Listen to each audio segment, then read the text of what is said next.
Hey, what's up YouTube? Shane here with Lone Wolf Survival, and just wanted to let you know this is our holiday episode, so happy holidays.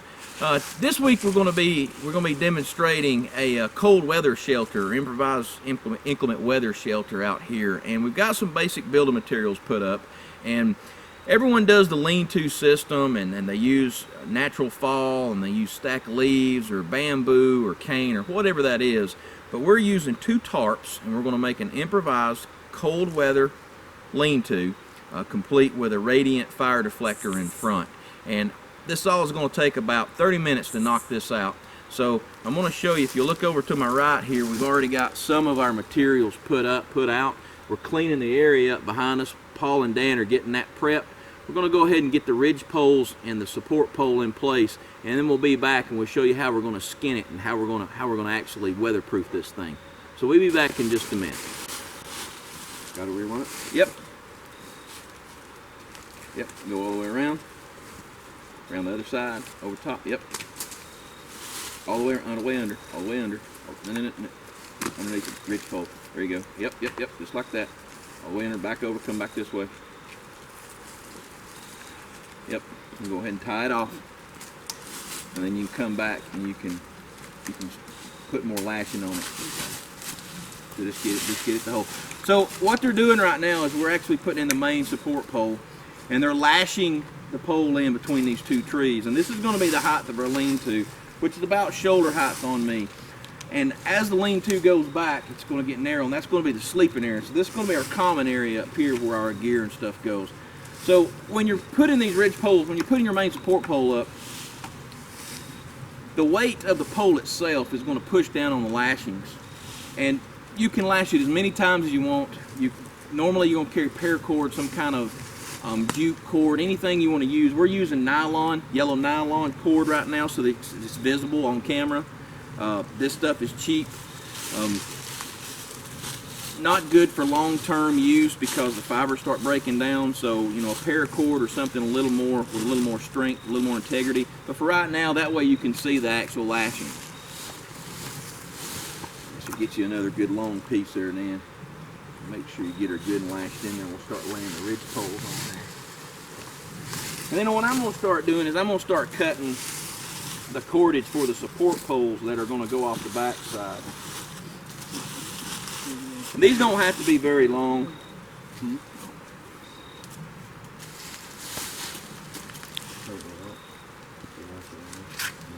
it's simple. Just start cutting some free lengths.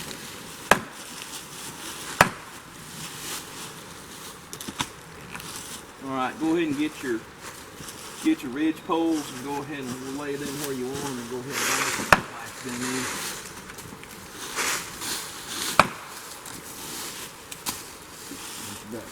Yep.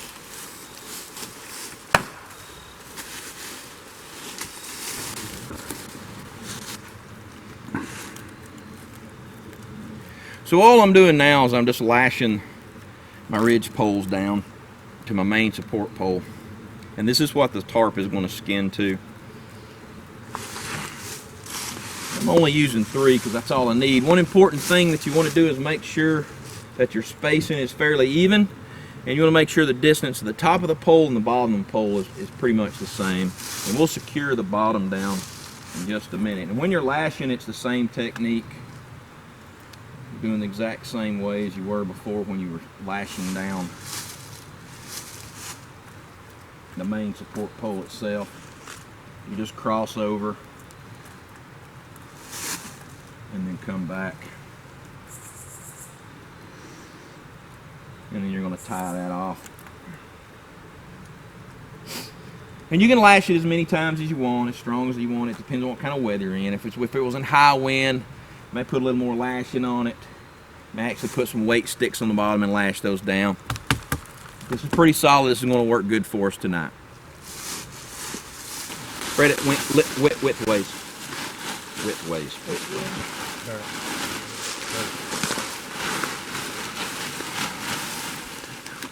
What?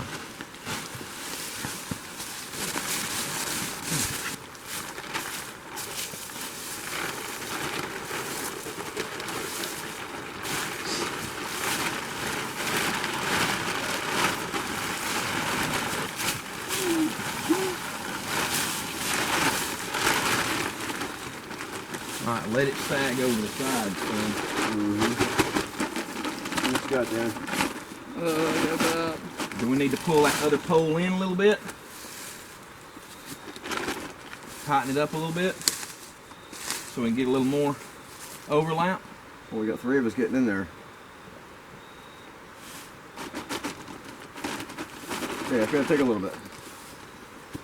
No, just pull a little tarp. That's all right. That'll be good. Okay. All right, All right. paracord this up. Yep. Paracord this up. I'm gonna get 2 tent stakes. How much yellow shit we got left? Pretty decent bit.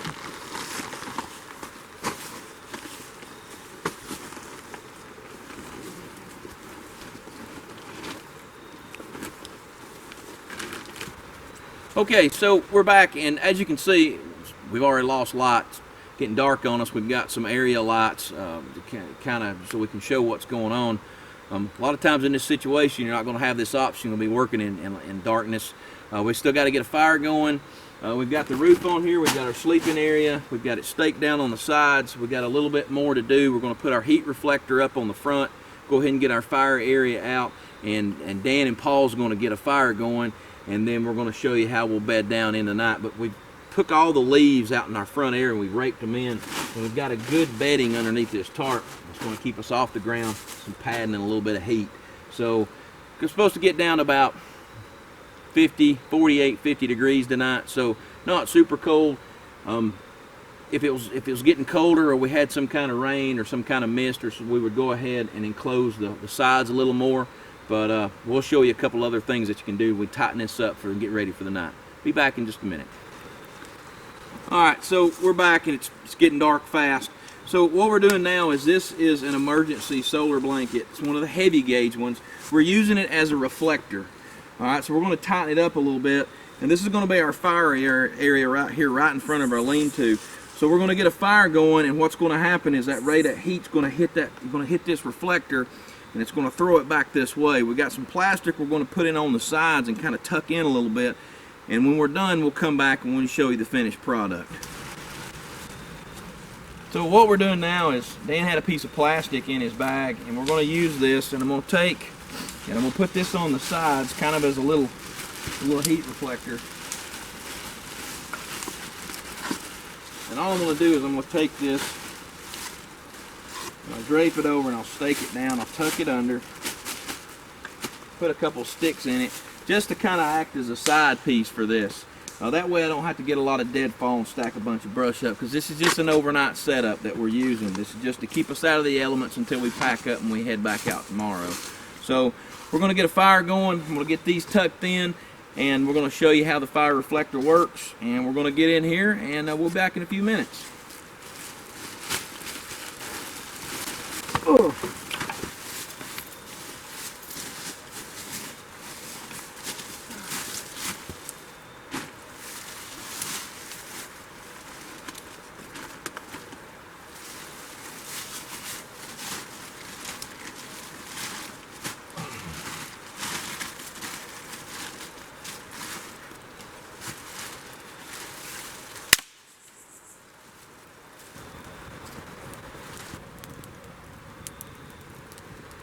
So we're back. We've got our fire going. We've got our reflector up. Shelter's built for the night. We'll feed her up good. We'll get bed in and we'll get ready to head out tomorrow.